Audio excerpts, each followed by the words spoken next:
particularly pertinent, or we will answer that question at the end. So you can do that. And if you have something, we will give an opportunity at the very end for people to unmute and ask questions as well. So be several opportunities to try to get your questions answered. And we appreciate you joining us tonight.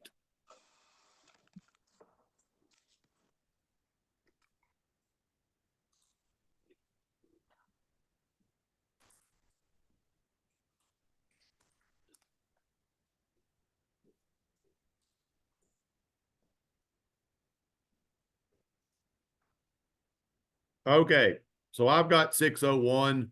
We're going to go ahead and get started with the meeting to keep everybody's respect to their time.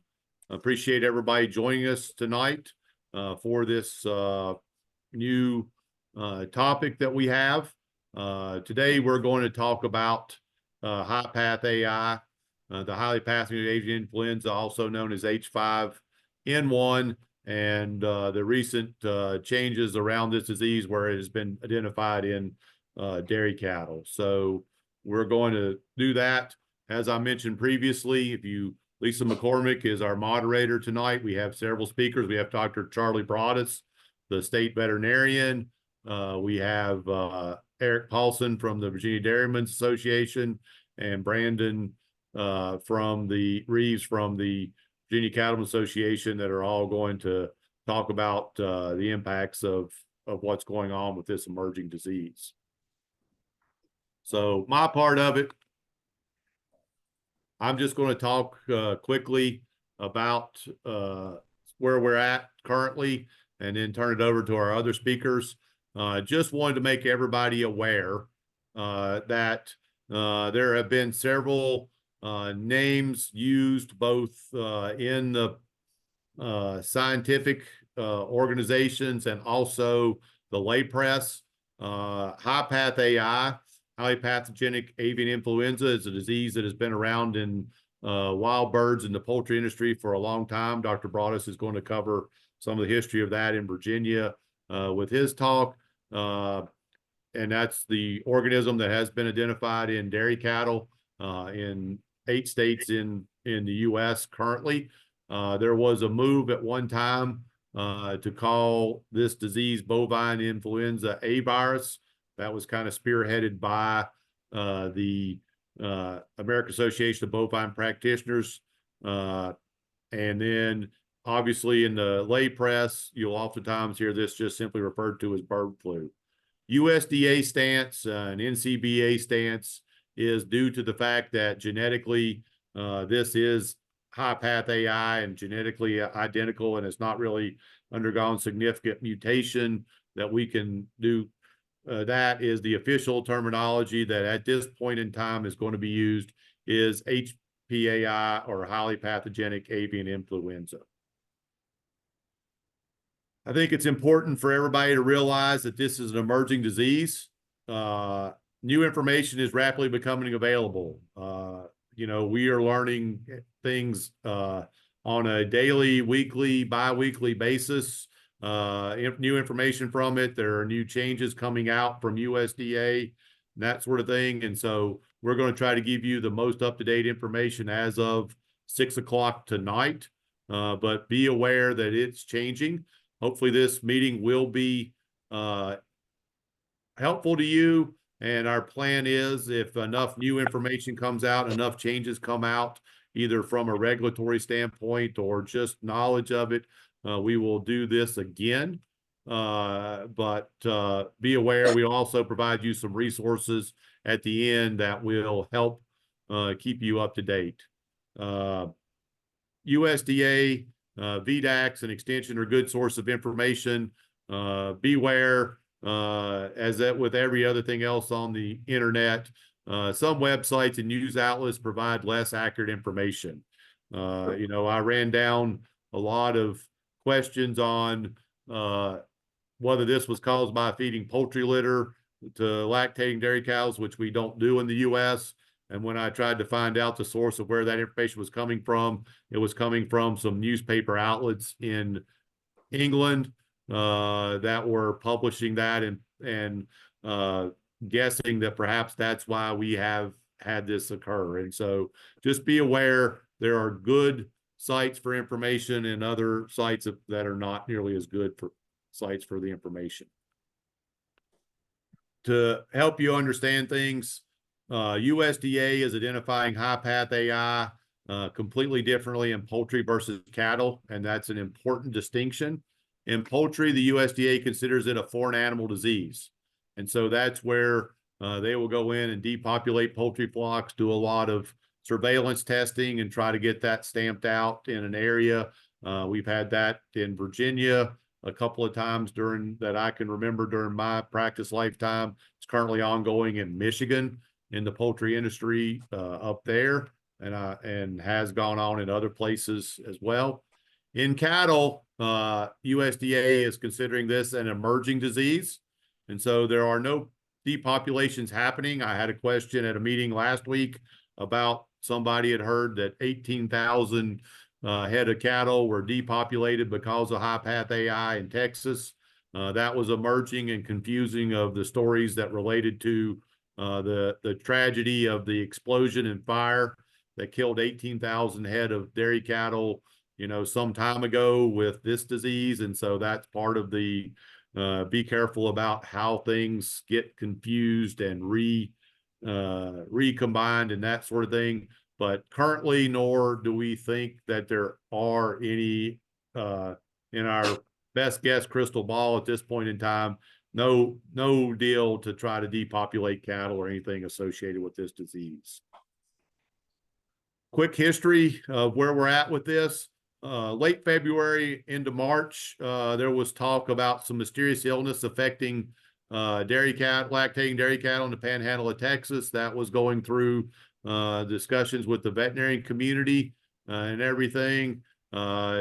USDA, particularly the Texas Department of Health and Ag departments started doing a lot of testing, collecting a lot of samples to look at that.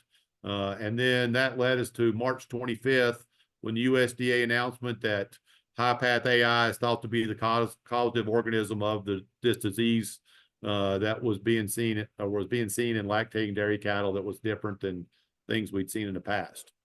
Then we had the announcement on April 1st that a worker on one of the affected dairy farms was confirmed with mild respiratory signs and tested positive for high-path AI.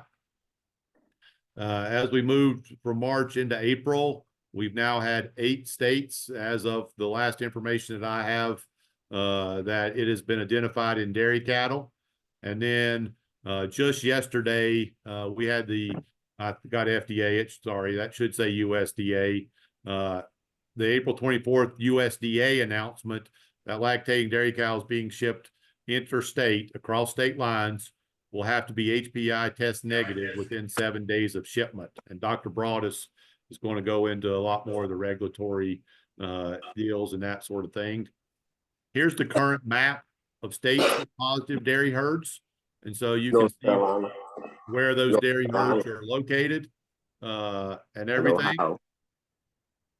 What does disease look like in dairy cattle? So far, only recognized in lactating dairy cattle.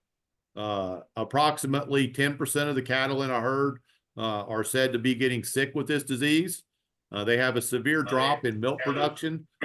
Cows are going from their current level of milk production, which is relatively high in these herds, to almost zero milk.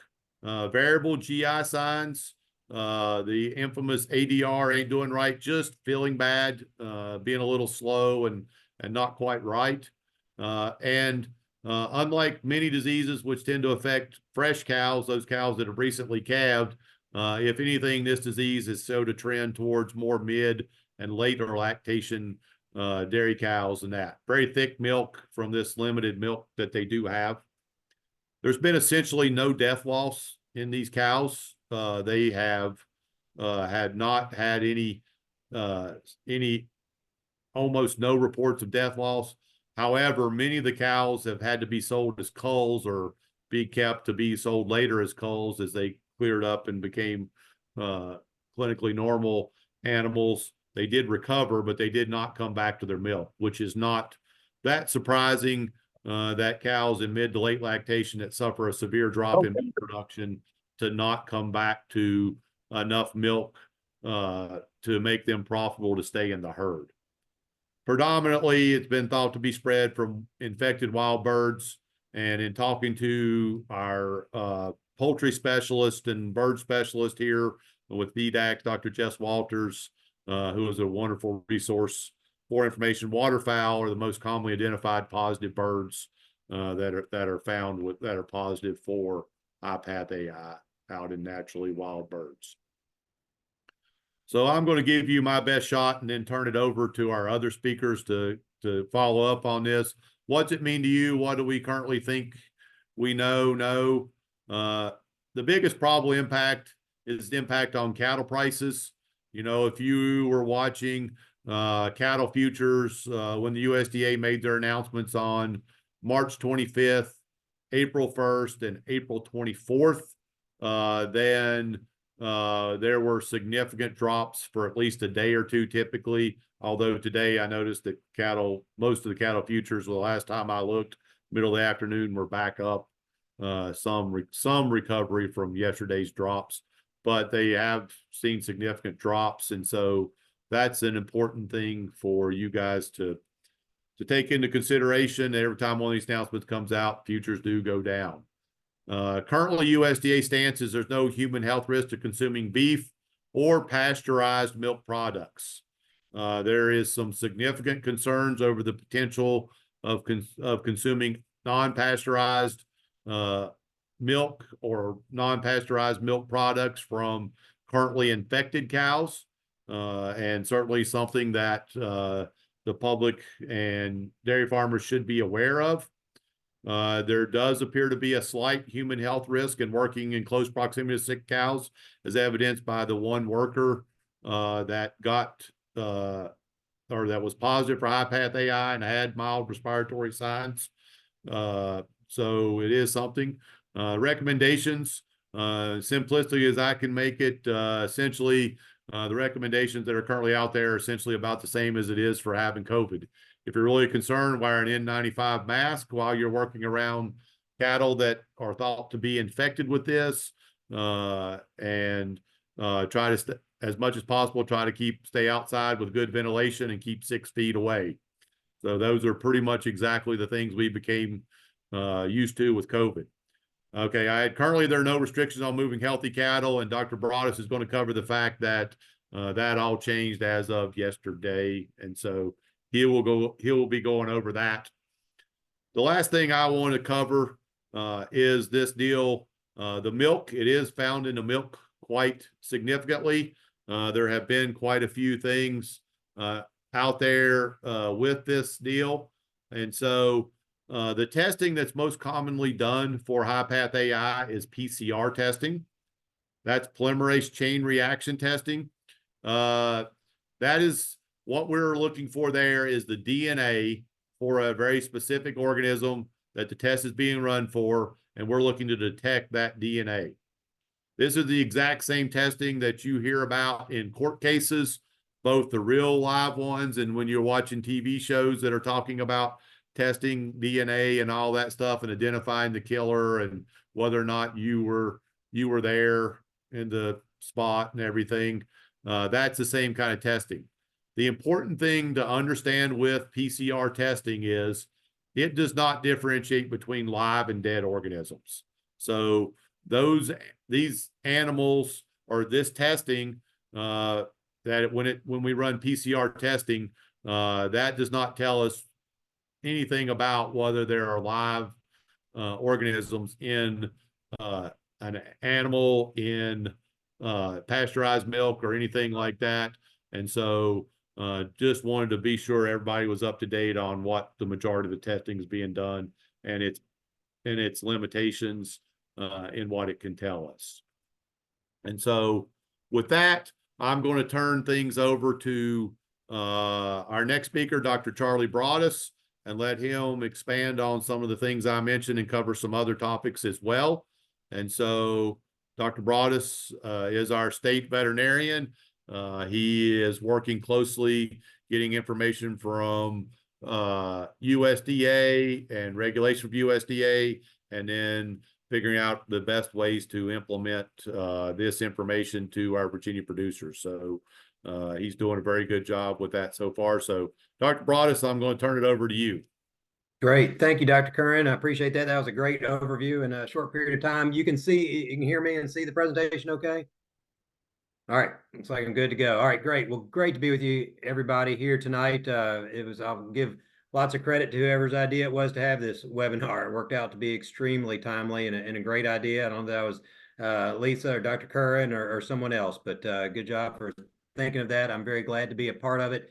Yeah, just real briefly, so I'm the Virginia State Veterinarian, work for the Department of Agriculture and Consumer Services.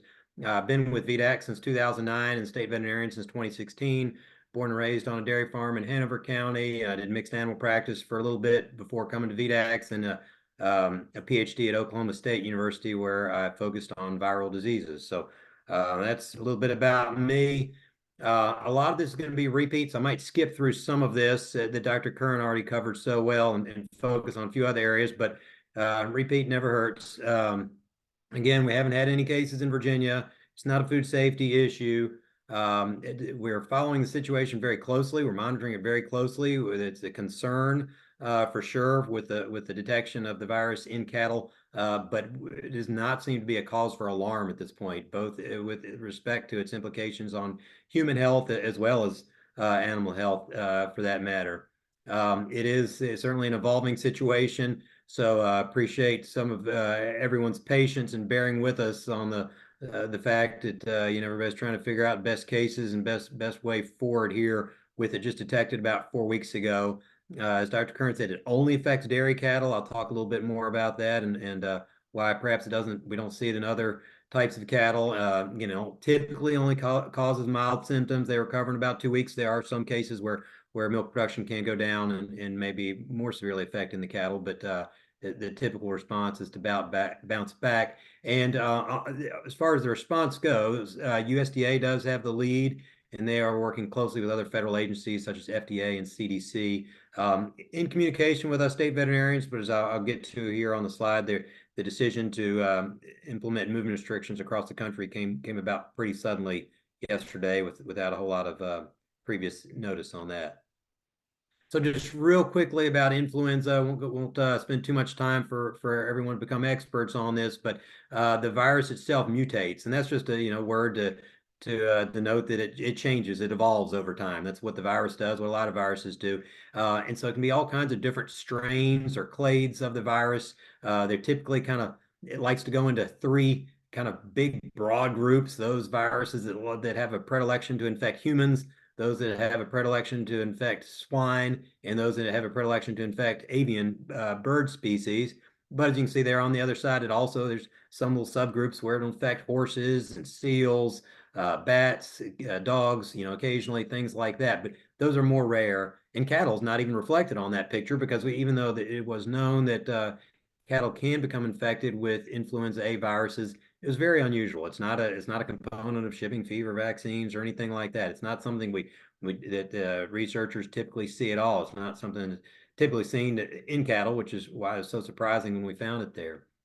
So before we talk about talk about influenza in cattle, we'll back up just a little bit and talk a little bit about the disease in poultry. So AI, to many of y'all, may usually mean artificial insemination. And I had to kind of reprogram when I started working for VDAX that AI, when we talk about it there, most of the time it's referring to avian influenza. And so that can either be the type, highly pathogenic, that causes significant morbidity and mortality of the birds, or low pathogenicity, where it doesn't make them very sick, but still is a concern for potential mutation.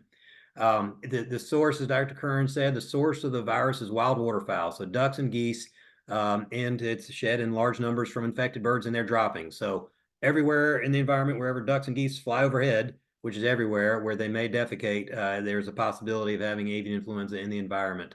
And that seems to be typically the way that it's spread to backyard poultry flocks, that type of thing. We've had 8 cases of detection in backyard flocks in Virginia year before last in 2022. 8 cases in backyard flocks. The very first one we had was a kind of, as we consider, a recipe for how to get avian influenza in poultry. It was a very well-intentioned owner, but she loved to have her poultry out free ranging on a pond that had about 200 Canada geese on it, and they were, you know, just mixing vessel for that. And so that was the first place that we saw it. So that's the type of environment that's most conducive to spreading it.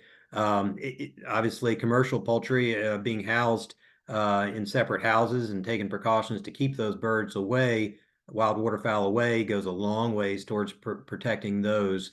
But it can still, it's a virus. It doesn't always pay attention to doors and things like that. It can get in there too.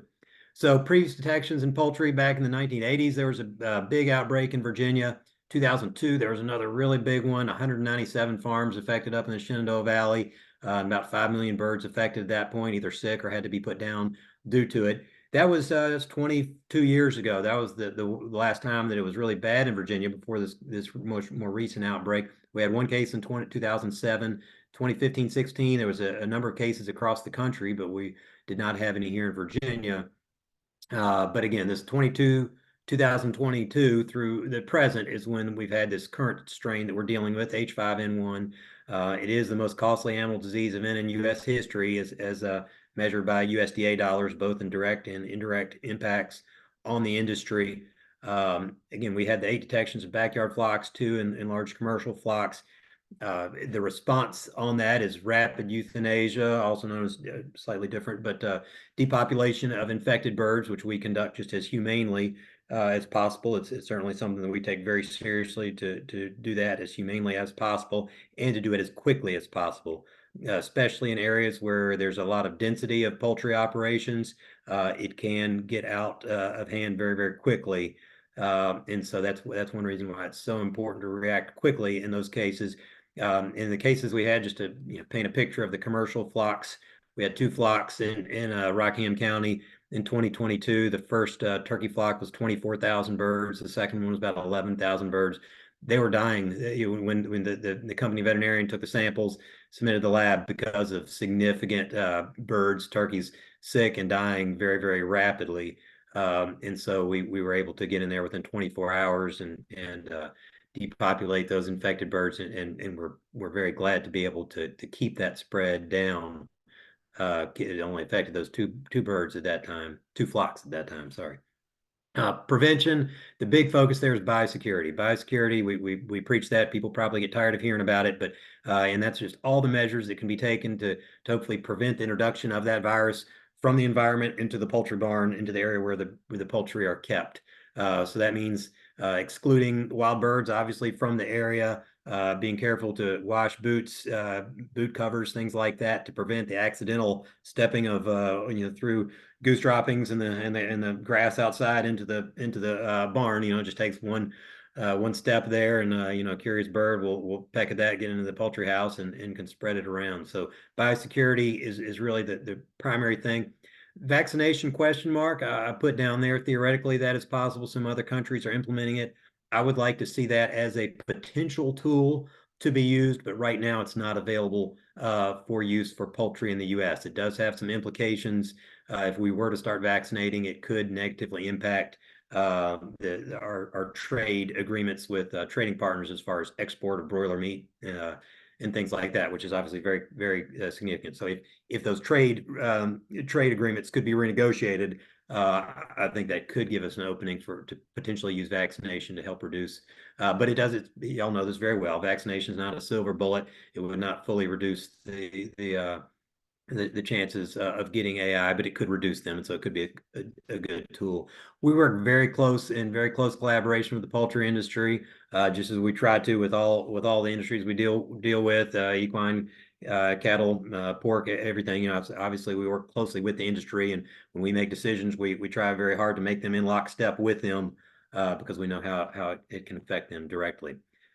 Dr. Kern covered most of this already, so I won't spend too much time, but it was certainly surprised me. It surprised many of us when in this Texas mystery cattle disease that had been reported, the veterinarian had the bright idea to test it for avian influenza. Surprised a lot of us that turned out to be positive. So that's where we are there. As Dr. Kern said, I refer to as highly pathogenic avian influenza virus in cattle is a fine way to refer to it. Influenza A virus, perhaps it's bovine influenza A virus may not be quite as accurate as we were first hoping it would be, but trying to get on the best way to describe it. But it certainly is clearly it's influenza A virus in cattle, and it's specifically the highly pathogenic avian influenza strains, more specifically H5N1. That's the strain that's been detected. So currently where we are, 8 states, as Dr. Kern said, cows in 33 herds across those 8 states. We haven't had any new states affected over the last 2 weeks. And I guess that fourth bullet there, it's a big question for me. It's not clear if cattle across the U.S. are exposed and infected with most showing little to no signs of disease. That may happen more than we realize. We really don't know. It's not a disease that causes clinical disease in beef cattle that we've seen.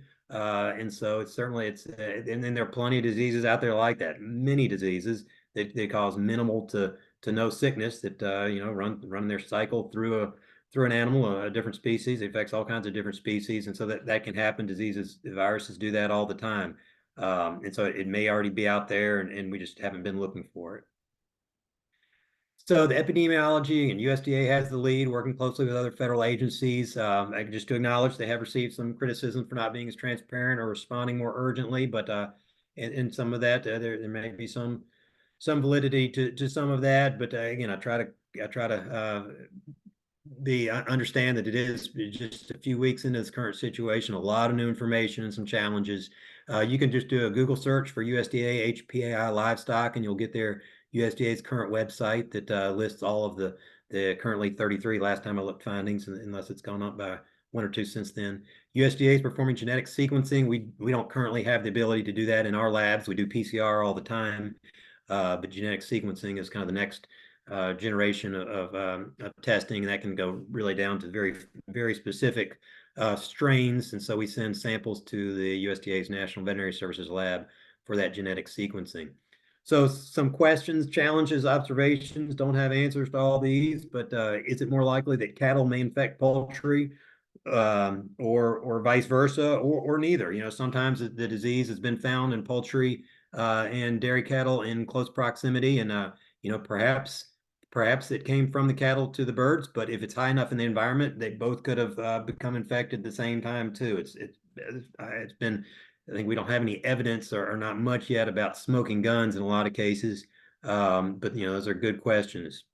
Have cattle been exposed to it over the past 2 years since this strain of H5N1 has been in circulation? It hasn't made very many cattle sick that we know of, and so it hasn't been tested for. So we don't really know. The disease has not been described in beef cattle. Likely no clinical signs if they are infected. Of course, there's a couple reasons for that. Obviously, dairy cattle are under much closer daily scrutiny, and if the signs are decreased milk production, decreased feed intake, that might happen to a beef cow on pasture without a whole lot of notice, and especially if she bounces right back within 2 weeks. Also dairy cows are under a little bit more stress, so perhaps that could be contributing to it. And I think one of the biggest factors is it seems like the viral transmission seems to be likely to occur during the process of milking. It's only being seen in lactating dairy cattle, not through other cows on a dairy farm, not through heifers or calves or anything like that. So the best guess is it's probably being transmitted through milking equipment from one infected cow to another. The virus is found in very high levels in the milk of infected cows. So obviously there's, teat dip and sanitation and things like that in the milking parlor. But viruses, it just takes one virus to get past that and potentially infect the cow behind her in the milking string. And so that's, I think likely why it's being seen in lactating dairy cows. And the last bullet, little point there, it might give some of you a chuckle, but there may be some hesitancy to report diseases to government agencies. We certainly recognize that and realize that, and it's one of the big reasons why we try to keep things like that in mind and make sure our responses are just hopefully as practical and achievable as possible. Because when we're asking for cooperation, we need to make sure that our response works well for the producers as much as possible.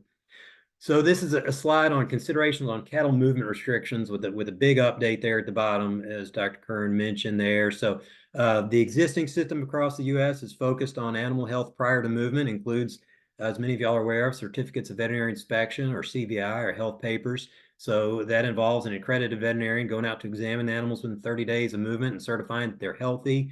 About 5 or 6 years ago, VDAX also implemented a permitting system. So animals coming into the state are required to, the shippers rather, are required to go onto our online system and get a permit. So they enter in the destination or the origin and destination of the animals, what type of animals they are, dairy, beef, whatever they are, and they'll get a permit number generated back out of our online system that then goes on the CVI. The big benefit of that is we get the information in real time. It used to be we get a copy of the CVI in the mail 2 or 3 weeks from after the time the animals got here.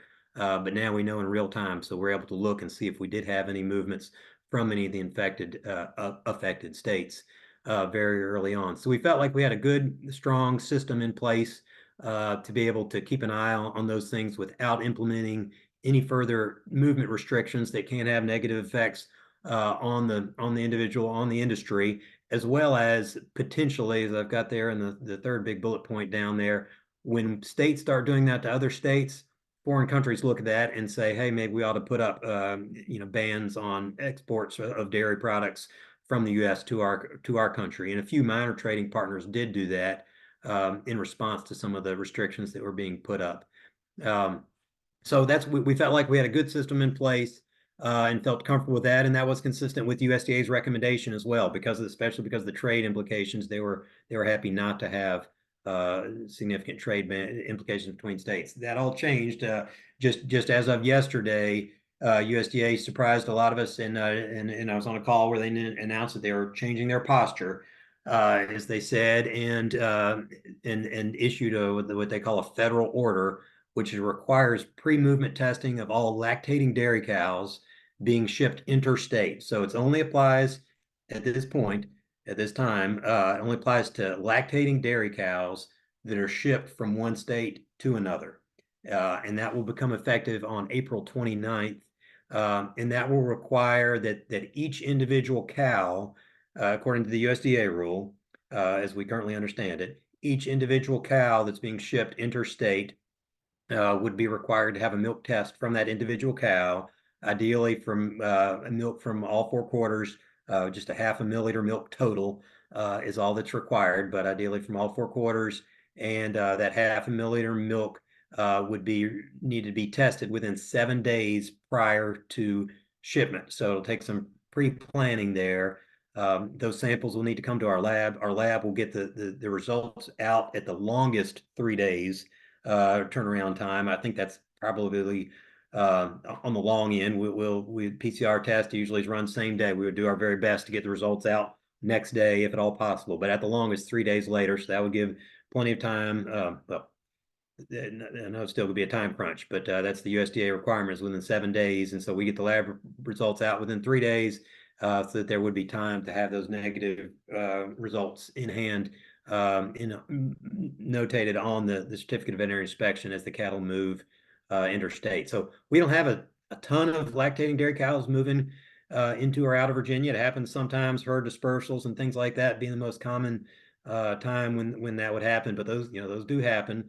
Actually, there's a little bit more when you look across the country. A number of state vets looked at it and said, there's actually more movement of lactating dairy cows than they would have anticipated. So that was the USDA, what they call the federal order. Again, that's to become effective on April 29th. And I can address more questions about that. I don't have all the answers to that. We're still waiting on more information from USDA, but I'd be glad to touch on that more. Again, just perspective. I think I already touched mostly on this, and y'all are all familiar with it, but global trade is a big deal. And there at the bottom, our ultimate goal is to protect the health and viability of Virginia animal agriculture industry. And that doesn't mean just doing everything at all costs possible to, with a no risk approach to stopping every disease in its track. We weigh the response to a disease with the risk of what it is to the animals, and also consider the potential economic losses associated with it too. So we take all those things in mind. It is a very complex issue because of the issues there that I mentioned. It's a new disease, so it gets a lot of excitement that way. First known transmission of influenza A virus from poultry to cattle. First known transmission of a cow from cattle to cattle. First transmission that we know of from cattle to that one person that Dr. Kern mentioned. So that's certainly a big concern, is the potential implications for human health. I would be much more concerned if we had a widespread outbreak in pigs. Swine are known to be more likely to get infected with influenza. They have their own influenza viruses. And certainly when you have multiple influenza viruses in an animal, the potential to mutate that can cause negative problems with the mutation affecting people. Since cows don't typically get their own influenza viruses not nearly as often, I think the risk is significantly lower there and pretty minimal, really. But still something we're following closely. As you know, pasteurization kills the virus.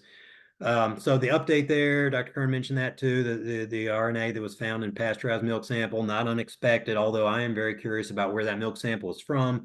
If it was from Texas and they found inactivated milk, inactivated viral RNA there, it wouldn't be terribly surprising. If it was in Virginia and they found it there, that would be pretty interesting. It would indicate that the virus probably is in Virginia cattle and we just don't know it. But we don't know. I've not seen the information on where that was found. Our response in Virginia, if a dairy cow has symptoms, meaning the case definition, which includes decreased feed intake, decreased milk production, and abnormal milk, we will test at our VDAX labs. We have had some samples like that from veterinarians in the state that had some concerns of some cows that met those definitions, met that case definition, which of course looks like a lot of other diseases that could be going on. They were negative in our labs when we ran the tests. But that would be what we would do. And so again, just to sum up everything we've already said, not a risk consumers. We're early in the investigation. Prevention, good biosecurity everywhere, every day is really the thing to focus on. So I will make this, this kind of opinion statement, but I think a number of us share it, which is given the potential issues that can be faced with influenza viruses and multiple species and human implications, it's very good that we're following this closely, and we very much want you to be aware and informed. But at this time, it doesn't seem that this particular finding is particularly likely to have significant adverse effects either on cattle, on poultry, or on humans. For all the reasons that previously stated. So we're not saying it's not a good idea to be following this closely. It certainly is. We want to be as transparent as possible, but it really does not seem to be the risk that it may be being portrayed in some cases in the media because it's an attention-grabbing headline.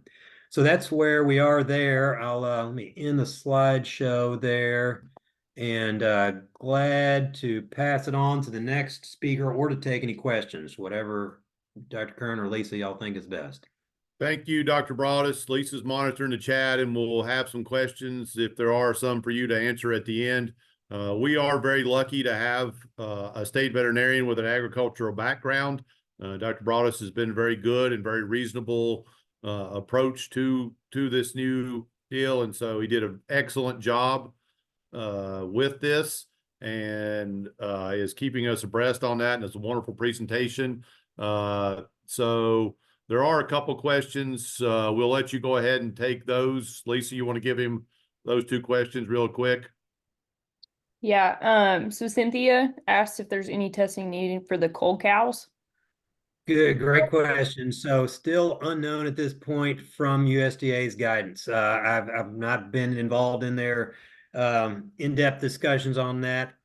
I would advocate for not requiring testing of cold dairy cows because it's complicated, it's difficult. A lot of times those are moving through markets and waiting for test results and that type of thing. And so I've actually made that recommendation to the USDA decision makers, and I'm aware that some others have as well. Those samples could be tested at slaughter. If the cow goes to slaughter and they're concerned about testing that animal, they could be test milk or mammary tissue at slaughter for that matter. But that has not yet been released. USDA is supposed to be releasing guidance. I thought it was going to be today, but I've not yet seen that guidance. But they are supposed to be letting us know if cold dairy cows will be required to be tested or not, and if they are, we'll pass that along as quickly as we can.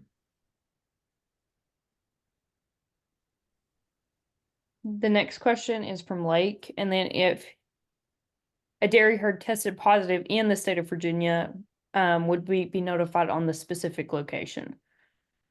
Yeah, typically for disease issues, we do notify to the county level locality. We try to be sensitive of privacy to the best extent that we can, but that is good information to relate. So in the instance of avian influenza and things like that, we do release information that flocks have been found in the county level, and I anticipate we would do the same thing if we get positives in cattle. Mike has asked if there has been any confirmation of cow-to-cow transmission. That's a great question. I mentioned that it seems to be, and it does seem to be, just based on the fact that multiple high number of cows in a dairy herd are positive. I guess theoretically, each one of them could have had their own point source introduction of the virus, so that is possible. But it just likelihood, it seems like they're probably given the close proximity of dairy cattle to each other. It seems likely, and again, the theory is that it's being transmitted by milking equipment from one cow to the other. But as far as 100% confirmation, that's a difficult thing to achieve, and I've not seen that. But I think it makes sense that there probably is some cow-to-cow transmission. And then a question from Catherine, with spring and summer show season approaching, are there any additional precautions we need to share with fair/show managers or share with the exhibitors other than the following interstate testing requirements and CVIs? Great question. That is primarily at interstate requirements. If they're coming in from out of state, they would be subject to all of those requirements. But we don't plan to implement any of that in state. It doesn't seem to be especially beneficial or necessary, especially for a disease that the cows aren't showing signs of disease here. So we're not planning on implementing any within the state requirements for show cattle or anything else, but we would continue to always recommend biosecurity. Very, very good biosecurity, keeping things as clean as possible. If possible, we'll make the recommendation. I know this isn't always practical, but isolating new additions to the herd for up to 21 days is a best practice. And when cows move around fairs and things like that, they certainly are exposed to a number of others. And if you can isolate them as much as possible on the farm before moving them to other fairs, that's certainly the recommendation.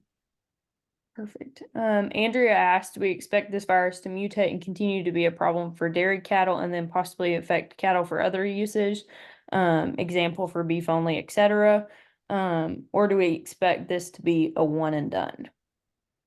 Yeah, that's a great question. We don't know the answer to that. I've heard some of the virologists speculate that they think this is what they consider kind of a bottleneck mutation of the virus. As a possibility. If that happens, what they're suggesting there is it's kind of an accidental mutation. Well, most mutations are accidental rearrangement of the genetic material, and so a strain of the virus that just affects dairy cows doesn't make them all that sick. There's some hope that it could just kind of die out from that. It's cattle are a dead end host. They don't transmit it easily. Although again, we seems like they've seen it in the milking string. But if we could get to a point where there's less virus in the environment, I think there is a decent chance that it could go away. Again, I'm not gonna make any predictions on that. It could continue to spread and get worse too. But at this point, we haven't seen any direct predictors that we expect the virus to mutate more, but that certainly is always possible. Yeah. And then someone asked if is VDAX or other industry groups going to provide any information for farmers who have both dairy and turkeys, or is it just up to poultry integrators to relay this information? Great question. We try to get this information out as transparently and as best we can. We're open to suggestions on the best way to do that. We issue press releases sometimes, social media releases.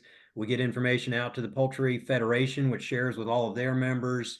Getting it out through Eric Paulson to his dairymen members, as well as through our dairy inspection program. Unfortunately, not everybody has websites. I guess the best thing, probably, if people are interested, if they look at VDAX's social media feed, we're on Facebook and things like that. That's one way that we put out and share information. We do have sometimes a little bit of there's pros and cons on widespread press releases. Sometimes we want the information to be out there just as much as possible to everyone that needs to know the information, but we also recognize that newspaper reporters love to find the next exciting story and make it sound really, really exciting. And so we do we get press releases out sometimes, but we really like our favorite way is targeted information to the people that need to know it, and sometimes that's a challenge. So if there are ideas in addition to what I said as far as getting out to poultry industry contacts through Eric with the dairy industry, through our contacts at VDAX and our social media, if there's additional ideas to that extension, other that people mentioned in the past, putting up in years past, and I mentioned, flyers on the bulletin board at feed stores. Any of those things are a good way to get information out, and we're open to any of all of those. Mhm. Perfect. And then Mark asked how much testing has been conducted in the general population in both dairy and beef cattle to see how widespread the virus is. Yeah, great question. So at this point, not very much. And that would have been a different approach. Instead of tying it, associating it with interstate movement, that perhaps would have been a approach that has some advantages. But since the USDA has decided not to do that, but to require the testing associated with interstate movement of cattle. So there hasn't been a whole lot at this point in the general population. It's a very good question, and I think we will see based on the tests associated with movements. I think that'll give us some indication how widespread it is that way. Thank you very much, Dr. Broadus. Wonderful update and information that you provided us, and good answers to some really good questions that were asked there. Now we're going to turn over to Mr. Eric Paulson, who is with Virginia Dairymen's Association. And Eric, you want to give us the Virginia Dairymen's take on a viewpoint on where they're at with this emerging disease. Yeah, absolutely. Well, thank you, everyone. You guys have got to hear from the experts tonight. Now you're stuck with me for a little bit. But I want to first say I want to commend the work that VDAX has done in the state vet school, and Commissioner Guthrie and Secretary Lohr. They've been responsive, reaching out to us nearly daily to make sure we're ready to do this. And so you heard most of what the recommendations are. I mean, from the dairy industry, milk prices have been fairly stable. It hasn't really upset the dairy markets yet. What we've been encouraging people is a lot what you heard already, the good biosecurity. We heard stories of people cutting out every tree, trying to limit every bird. That's not practical or possible. But if you have a farm pond there that has ducks landing in it, it may be a good idea to fence your cattle out of it. Barn cats, for whatever reason, barn cats get really sick when they're exposed to this. So trying to find ways, those common sense approaches, I think is something we can all kind of encourage producers to do. One of the things we've seen a lot of is, I mean, if it is spread through milk, I mean, we're very similar to mastitis, that if you any way you can kind of rinse those units out, those milking units out between cows, have them go near the end. And somebody mentioned about shows. That's something we'd encourage at any dairy shows, is if people can provide bring their own milkers with them, their own portable milkers, that might be a good practice for this summer, at least in the near term, until we get more answers. But it's really just trying to, how can we limit those, limit the farm to kind of essential personnel? I mean, it's one thing to have the vet come that obviously practices good biosecurity, but do you need the regional salesman going through multiple herds? If you're borrowing a scraping tractor for your neighbor, it might be a good idea to rinse off those tires and at least let it sit in the sun a little bit before you bring it onto your farm. So just some of those common sense approaches, I think, is something that can best serve us until we get more answers. But like I said, I really appreciate everything that the VDAX is doing and getting us ready. I know we have more answers.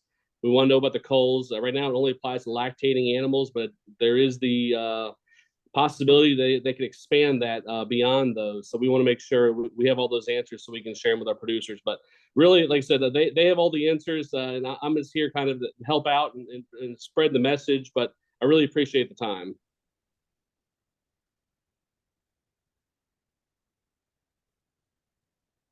Perfect. Does anyone have any questions? Oh, sorry, Dr. Curran. Oh, I'm sorry. I was. No, you can take it away. You got it. Thank you very much, Eric. Appreciate that update from Dairymen's Association. Like Lisa was, before I interrupted her, was going to say, if you have questions, please, for Eric, please put them in the chat. And then with that, we're going to turn it over to Brandon Reeves with the Virginia Cattlemen's Association and let him give his 2 cents on the Cattlemen's Association and what they're doing with regards to this emerging disease. So go ahead, Brandon, and take it away. All right. Well, thank you, Dr. Kern. And again, want to thank Dr. Kern, Lisa, the whole extension team for putting this webinar together. I think it's a great idea. Unfortunate and fortunate timing. I was hoping that the bird flu was going to just kind of go away. And but it's very the timing of this webinar could not have been better as far as the recent events that have happened. Also want to commend VDAX, Dr. Broadus, Commissioner Guthrie, Secretary Lohr, for the job that they're doing. It's a difficult job trying to balance making sure that information gets where it needs to go, but not creating hype where it could be harmful. And so I want to commend them. I think we've had great communication within the industry, Eric, and with everyone involved. And so, and I know that will continue. I think our national association has also been very good about providing updates to us. We're obviously concerned about potential trade impacts that this could have, along with beef demand potentially going down. Eric said the milk prices have been pretty steady, and I'm really glad about that. I wish we could say the same about cattle prices. And I'm going to share my screen here real quick, Lisa, if that's okay. And just want to talk, Dr. Kern had asked me to talk just for a minute about risk protection. And again, with Virginia Cattlemen's Association, we also have an insurance agency that we offer risk protection products. Certainly, we're not the only place that you can get them, but just briefly wanted to mention livestock risk protection. This is a perfect example of why it's important, why it's a useful tool.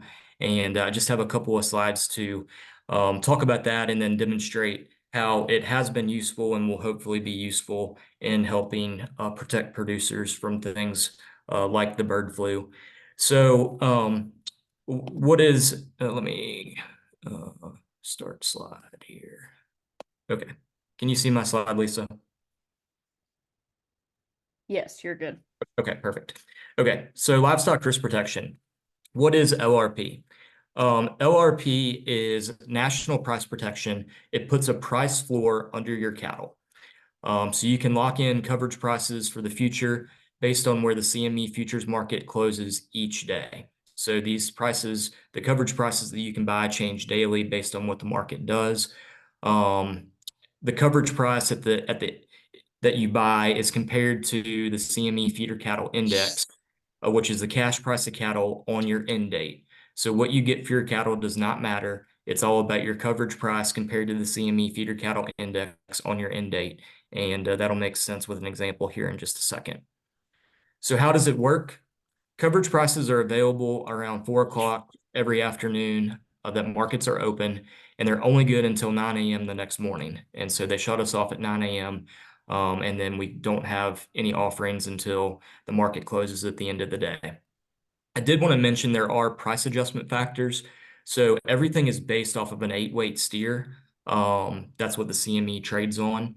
But they do have price adjustment factors to get a lightweight steer price, a lightweight heifer price, a heavyweight heifer price. And then they also have policies for unborn cattle and fed cattle. So the unborn cattle, they just assume you're going to have half bulls and half heifers, and you can insure those up to 600 pounds.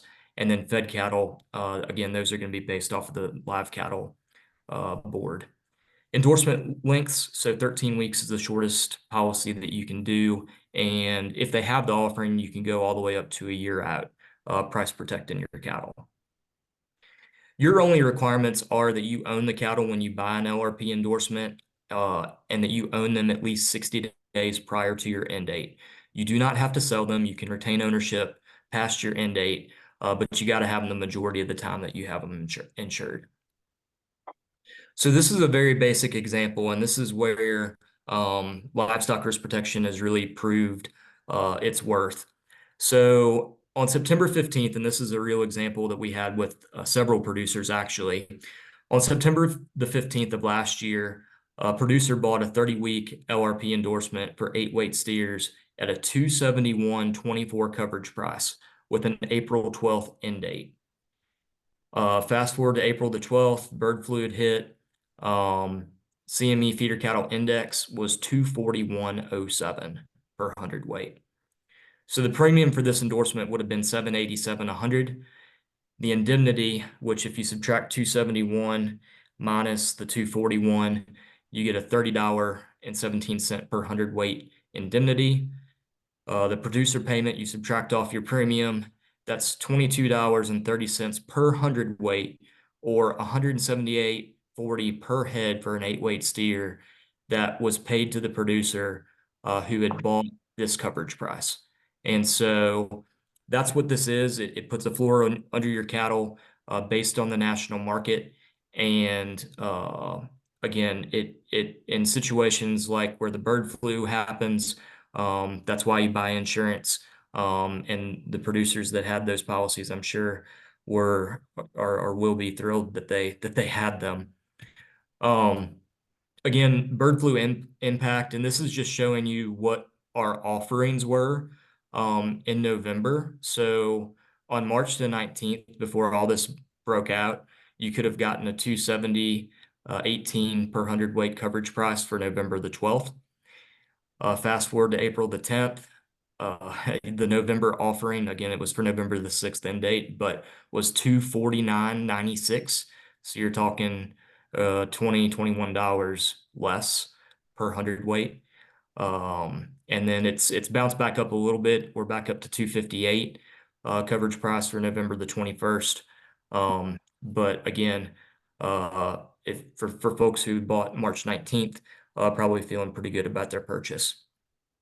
Did want to mention the VA cattle app. Again, this is an app that we have as an industry. It was funded in part by the Virginia Cattle Industry Board. On here, we do have a news and resources section where we can update and post information about the bird flu, about news and events going on in the state. We also have, LRP quotes and things like that. So make sure you check out the VA cattle app in your app store if you haven't downloaded it already. And then just wanted to provide our contact information if you have any questions about livestock risk protection or anything within the cattle industry with our Cattlemen's Association. And so that is there, and we certainly will be glad to help however we can. Again, just want to thank Dr. Kern, Dr. Broadus, the whole team. I think we've all been communicating really well. And obviously just we'll be glad when this whole thing kind of blows over. So happy to answer any questions, but that's the quick side from Virginia Cattlemen's. Thank you very much, Brandon. Appreciate that. Obviously, we've been at a very good time with the beef cattle pricing that we've seen for the last bit, and the continual upswing, and now a little bit of a downswing. We hope that it does bounce back. With that, we've covered everything we were going to cover tonight. I'm going to take the dangerous deal and allow people, because I know there are people that are on the phone, to unmute themselves and try to see if we could get some questions answered. If there are any questions, we'll wait a few minutes, and if not, we'll end this. This is being recorded, and Lisa will get it posted up to the extension website as quickly as she can, perhaps by tomorrow. But I'm going to be quiet now and see if there's anybody, particularly those that are on the phone, unable to type in, would like to try to unmute themselves and get a question answered. Dr. Kern, I want to jump in real quickly. Brandon reminded me I should have put a plug in for the dairy margin coverage program. Producers have until this upcoming Monday, April 29th, to go into the FSA office, sign up for dairy margin coverage. Similarly, offers a kind of a safety net for milk prices. It's retroactive to the beginning of the year till January. So it already has authorized payments. So if you go into your FSA office, sign up for it, they will retroactively enforce that to January 1. And in Virginia, we actually have a program in place to reimburse your entire premium for basic tier 1 coverage of dairy margin coverage. So I encourage every dairy producer to look at that. And go into the FSA office. You have until this upcoming Monday, the 29th, to sign up, and you have till May 15th to get reimbursed through VDAX. So wanted to put that out there. Thank you very much, Eric. That's the program that did pay out some, I know, fairly substantial amounts last year. So Anybody would like to ask a question online? Okay. Not hearing any. I would like to thank all of our participants, both those that spoke and those that got on the meeting, for your participation tonight. And we hope you found this useful. And like I said, it'll be recorded and posted up, and we will continue to monitor this situation. And if it feels like enough information has changed, provide another update. We will do this again. Thanks, everybody, and have a good night. Thanks, everyone.